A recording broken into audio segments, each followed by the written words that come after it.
Hello there, welcome to the Football Bloc. My name is Brandon, and now that the 2022 World Cup draw has concluded, let's look back, let's look at the groups, and I'm going to give you my initial reactions and thoughts to what the groups look like for this tournament that is coming up within the next few months. Without further ado, let's jump right into it. And in Group A, we have the host Qatar alongside Ecuador, Senegal, and the Netherlands. Group B, we have England, Iran, the United States, as well as the UEFA team that will be either Scotland, Wales, or Ukraine. Then Group C, we have Argentina, Saudi Arabia, Mexico, and Poland. Then in Group D, we have France alongside whoever wins the AFC CONMEBOL playoff. So it is either going to be UAE, Australia, or Peru. And then they are joined with Denmark and Tunisia. Going on to Group E, we have Spain, as well as the winner of the CONCACAF OFC playoff, which will be either Costa Rica or New Zealand. And then they will also be joined by Germany and Japan. In Group F, there's Belgium, Canada, Morocco, and Croatia. Group G, we have Brazil, Serbia, Switzerland, and Cameroon. Then in Group H, we have Portugal, Ghana, Uruguay, and South Korea. So looking at these groups, I would say specifically from an American point of view, I think that the U.S. has been put into not a bad group. I don't think it is a nightmare draw. It's not the easiest, of course, but it's not terrible. I think that when you compare these four teams, the U.S. just by talent is the second best team in the group. I think the U.S. is more talented than Iran. And then whoever wins the Scotland or Wales or Ukraine playoff, I think the U.S. is more talented than all three of those teams. My money's on Scotland making it through, by the way, as I said in the last few videos. But I know I'm satisfied with this draw. I think, even with the way that England play, they're not a team that completely dominate possession. They're not a team like, say, Brazil or Spain or Germany that'll just blow you out of the water and obliterate you. I do think that the U.S., the way that we attack and transition, maybe could affect England or be effective against England. That being said, I do think England is arguably the strongest team in the world, or just the most well-rounded team.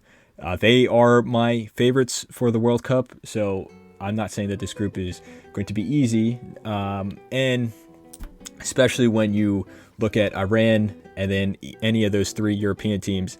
While, yes, I do think the U.S. is a more talented squad, that's not to say that any of these teams are pushovers. A lot of people, you may not know much about Iran considering that they play in AFC, in the Asian Confederation, but they have a very, very stingy defense. They're one of the best teams in Asia. They're very good at the last World Cup as well. They're very unfortunate not to make it out of the group stage.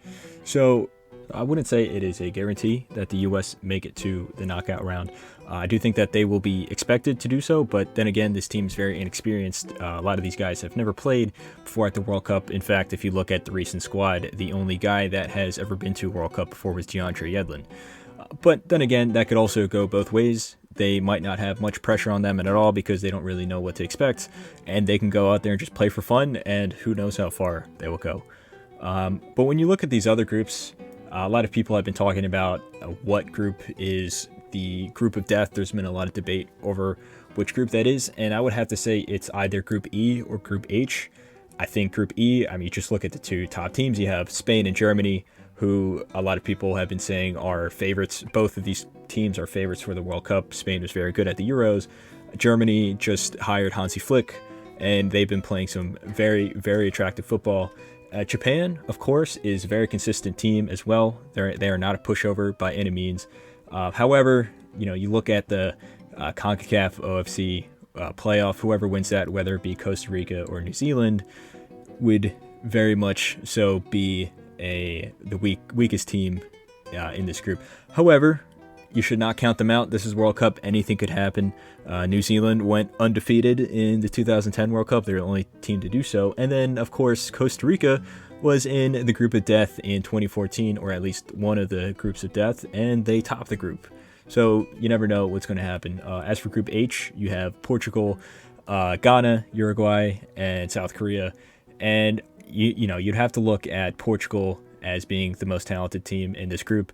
But under the current manager, Fernando Santos, they do not play to their potential. So it's pretty even. I would say even Uruguay probably the most experienced out of this team, but even still, that team is getting very very old. Suarez and Cavani up top are on the wrong side of 30, as well as Godin and Muslera and other guys in the team as well. Ghana, not really expecting much of them. They were very poor at the AFCON, and they, in my opinion, were very lucky to qualify for this World Cup. But still, they have a lot of experience in this tournament. Ghana's been one of the better African teams as of late in the World Cup, and then South Korea are, some would say the best team in Asia. So this definitely can shape up to be an interesting group. Anything could happen, really. When you look at each of the big teams, I think that both Brazil and Argentina benefited the most from this draw, particularly Brazil. They are lining up against Serbia, Switzerland, and Cameroon. I think that Brazil is just by far the best team out of this group. They should go through with ease. Serbia, I think we're very lucky to make it to the World Cup. Switzerland are always a consistent team. They're very solid, but still, you'd expect Brazil to get the better of them. And then Cameroon are kind of a volatile team, in my opinion. Going forward, they can be very dangerous, but defending, they're not at their best, I would say.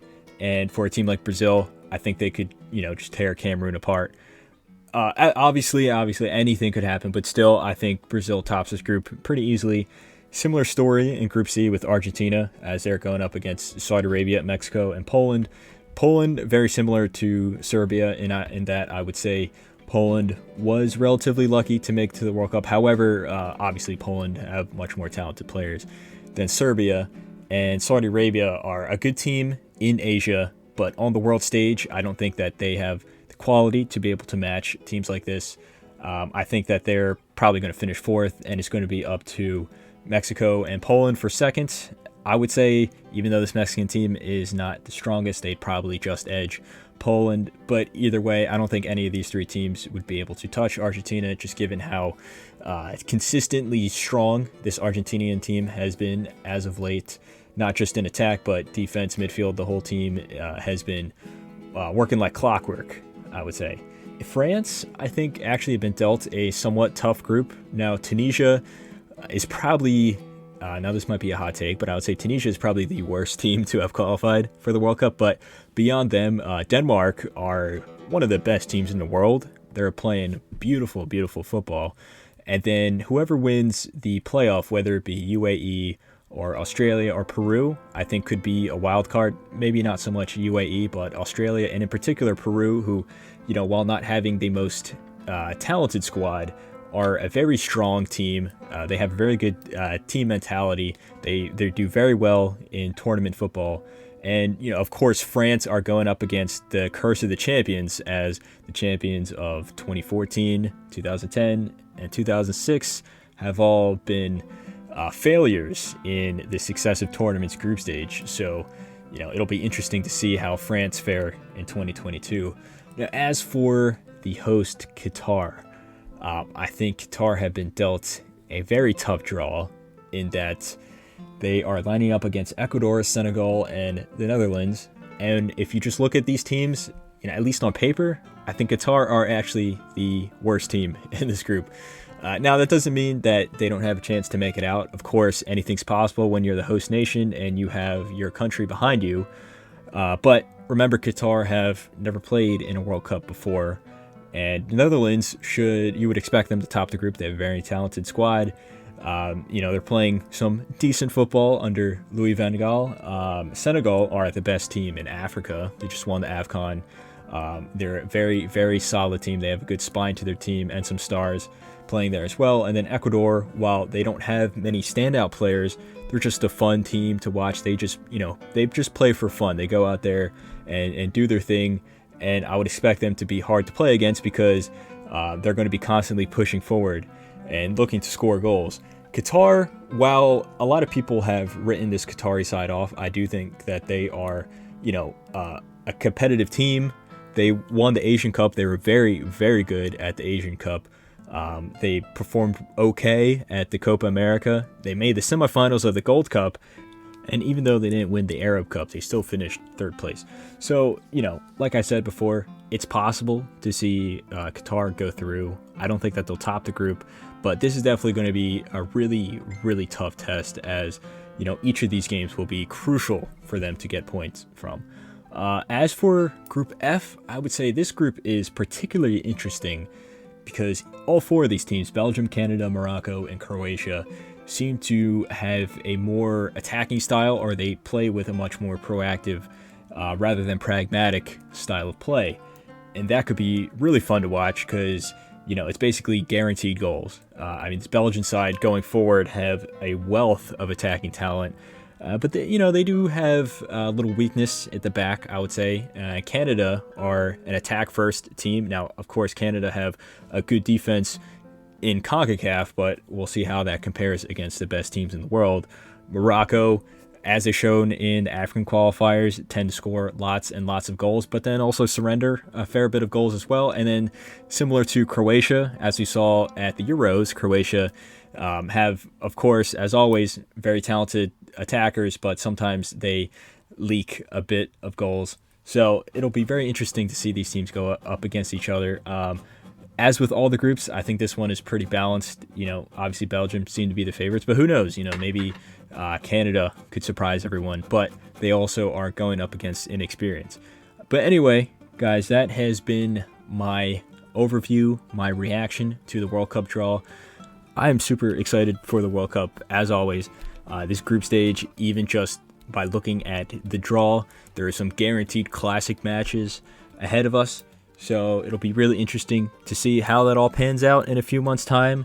But anyway, guys, thank you very much for watching. Let me know what your predictions are, your early predictions are, and your initial thoughts to the draw are, what they are, in the comments below. Make sure to like and subscribe.